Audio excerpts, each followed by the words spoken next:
అందరికీ నమస్కారం. జీవిత రేఖలో కొంత భాగం మనం తెలుసుకున్నాం, ఇంకా కొంచెం ఉంది. ఎంత తెలుసుకున్నా ఈ సాముద్రికలో ఇంకా తరగదు, ఇంకా ఎంతో కొంత నిరాశ ఉంటుంది. అలా ఉంటుంది.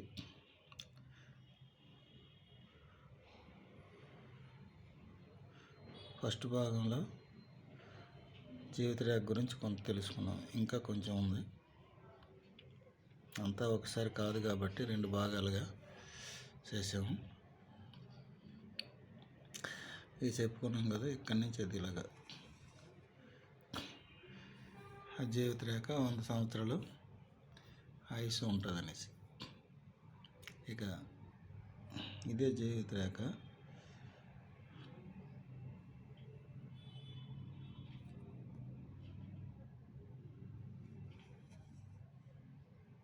ఇక్కడ వరకు వచ్చి ఇక్కడ ఆగిపోద్ది.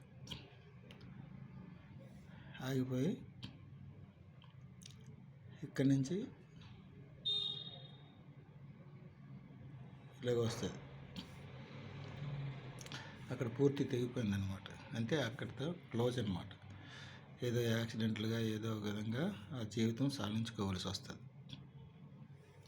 కానీ ఇక్కడ ఏదైనా దేవుడు కనుకరించి అతనికి మిగతా ఆయుష్ కూడా ఉండాలనే ఉద్దేశం ఉంటే ఇక్కడ ఒక చతుర్భుజం ఏర్పడుతుంది.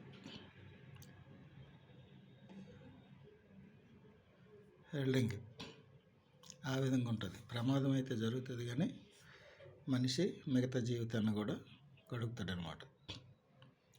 ఆ విధంగా కూడా కొంతమందికి ఉంటుంది. 2 చేతులు చూడాలి. ఇది ఈ విధంగా ఇక్కడ కట్ అయిందంటే మిగతా చేతిలో కూడా చూడాలి. మిగతా చేతిలో కూడా కట్ అయిందంటే పూర్తిగా ఇంకా జీవితం మిగతాది గడ్డం కష్టం. లేదంటే ఈ విధంగా ఉన్నట్టుగా ఉంటే మిగతా జీవితం గడపచ్చు. ఏ కారణాల వల్ల ఏదో చెయ్యో పాలు ఏదో ఇరుగుతుంది, కానీ అంత పెద్ద ప్రమాదమైన మనిషి జీవిస్తాడు. మిగతా జీవితకాలం జీవిస్తాడు అనమాట, 100 సంవత్సరాల వరకు. ఈ విధంగా కూడా ఉంటుంది. ఇటు ఉండొచ్చు, ఈ సైడ్ అయినా ఉండొచ్చు. ఏ పక్కన ఉన్నా ఆ విధంగా ఉండొచ్చు. ఇలాగ ఉండొచ్చు, లేకపోతే ఇలాగ ఉండొచ్చు.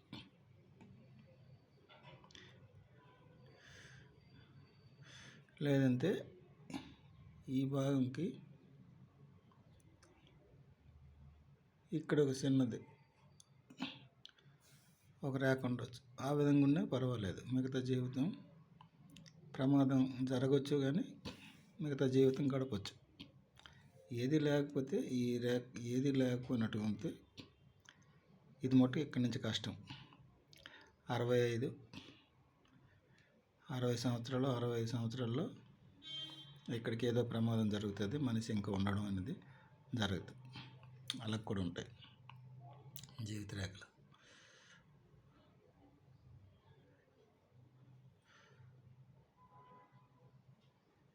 ఇదే జీవిత రేఖ ఇలాగ ఉంటుంది. అనేక రకాలుగా ఉంటాయండి. ఇక్కడ కూడా ఏదైనా ప్రమాదం జరగవచ్చు. ఈ భాగం కూడా ప్రమాదకరమైంది. దీనికి కూడా ఏదో ఒక ఆధారం, ఇందాక నేను చెప్పినట్టుగా ఏదో ఒక ఎల్డింగ్ లాంటిది చతుర్భుజం అలాగ ఉన్నట్టుగా ఉంటే మిగతా జీవితం గడపచ్చు. లేదంటే ఇంక సరే అక్కడి నుంచి ఎక్కడైనా ఉండొచ్చు, ఎక్కడో దగ్గర ఉండొచ్చు అనమాట. ఆ విధంగా కొంతమందికి కొన్ని రకాలుగా ఉంటాయి జీవిత రేఖలు. ఇంకొంతమందికి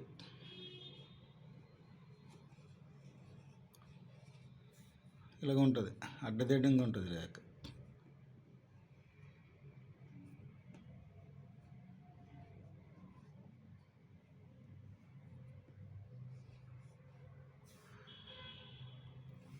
దీటి రేఖ లేకపోతే ఇంకొకటి ఏమిటి అసలు ఇది?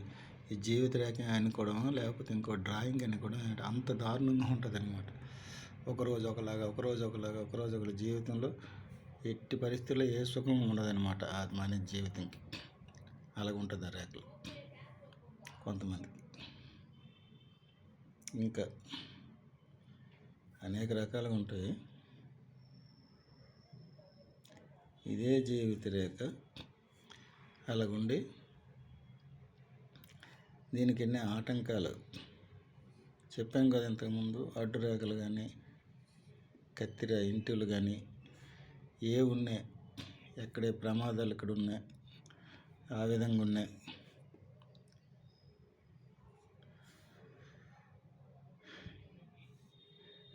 నొక్కులు ఉన్నాయి. ఇవన్నీ ప్రమాదకరమైనవి. ఇవన్నీ ఉన్నాయి. దీనికి ఇంకొక జీవిత రేఖ ఉంటుందండి. దీని పక్కలల్లే ఉంటుందండి. కొంతమంది, అందరికి ఉండదు. ఇలా ఉంటుంది. రెండు దగ్గరే ఉంటాయి అన్నమాట. అలాగుంటాయి రేఖలు. ఈ రేఖ ఈ రెండో జీవిత రేఖ, దీన్ని కుజరేఖ అంటారు, రెండో జీవిత రేఖ అంటారు. ఈ రేఖ ఉన్నప్పుడు ఈ అసలైన జీవిత రేఖ మీద ఎన్ని ఆటంకాలు ఉన్నాయి, ఎన్ని ప్రమాదాలు ఉన్నాయి, ఎక్కడెక్కడ ఎన్ని ప్రమాదాలు ఉన్నాయి, ఈ జీవిత రేఖ అనేది కాపాడుతుంటుంది. ఏ ప్రమాదం జరగనివ్వకుండా చూసుకుంటుంది అన్నమాట ఇటువంటిది. కానీ నూటికో కోటికో ఉంటుంది. అందరికీ ఎక్కువ మందికి ఉండదు, చాలా తక్కువ అన్నమాట. ఇది పూర్వజన్మ సుకృతిని బట్టి ఈ రేఖ కొంతమందికే ఉంటుంది, అందరికీ ఉండదు. ఈ రేఖ ఉన్నవాడు ఇతనికి ఎటువంటి ఆటంకాలు, ఎటువంటి ప్రమాదాలు ఏ వచ్చినా ఏమీ కాదన్నమాట. అలాగ కదా, అలాగనేసి ఈ రేఖ ఉన్నది కాదని ఏదో గంటకి ఒక 200 కిలోమీటర్ల స్పీడ్లో బండి నడపడం, లేకపోతే ఏదో లోయలో గెంతడం, ఇలాంటివి ప్రమాదాలు నాకేం అవ్వదని అంత మట్టుకు అవి ఎవరు ఏం చేయరు. అనుకోకుండా వచ్చిన సంఘటనలకి మట్టుకు ఈ జీవిత రేఖ మట్టుకు కాపాడుతుంది. సపోజ్ ఉదాహరణ ఏంటంటే, ఒక బస్సులో ఒక 20 మంది, 30 మంది, 50 మంది వెళ్తారు. అది లోయలో పడిపోద్ది స్పీడ్గా లేకపోతే ఇంకొక విధంగా. ఇదే రేఖ ఉన్నాడు కానీ ఆ బస్సులో ఉన్నట్టుగా ఉంటే రవ్వంత దెబ్బ కూడా తగలదు. అది కాపాడుతుంది. ఇంకొక విధంగా నాకు ఈ రేఖ ఉంది కదా అనేసి ఏమైనా చేస్తే వెళ్ళి ట్రైన్కి అడ్డం నిలబడడం, బస్సుకి అడ్డం నిలబడడం, ఇలాంటివి వెళ్తే మట్టుకు ఈ రేఖ కాపాడదు. అనుకోకుండా జరిగిన సంఘటనలకు మట్టుకు ఈ రేఖ మట్టుగా ఈ జాతకుని కాపాడుతుంది. ఎన్ని ఆటంకాలు వచ్చినా ఏమీ అవ్వనమాట. రవ్వంత దెబ్బ తగలదు. ఆ బస్సులో వెళ్ళిన 50 మంది చచ్చిపోయినా ఈడు మట్టుగా రవ్వంత చిన్న గీటు కూడా తగలకుండా బయటకు వచ్చేస్తాడు అనమాట. అంత విలువైన రేఖ, అంత మంచి రేఖ ఇది జీవిత రేఖ. ప్రమాదాలను కాపాడే రేఖ ఇది, ఈ రేఖ. సో ఇలాంటివి ఎక్కువ మందికి ఉండవు.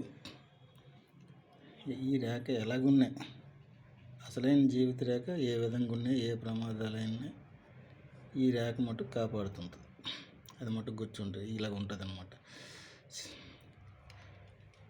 చాలా తక్కువ, నూటికో కోటికో ఒకరికి ఉంటుందని చెప్తున్నా కదా, అది ఈ జీవిత రేఖ. దేవుడిచ్చిన పూర్వజన్మ సుకృతం వలన రేఖ ఇది. ఆడికి ఏ ఆటంకాలు లేకుండా కాపాడవలసిన రేఖ. ఇలాగ ఉంటుంది. అది ఈ జీవితంలో ఈ రేఖ ఉన్న వాళ్ళకి వివాహం కూడా చాలా దగ్గర సంబంధాలే అవుతాయి.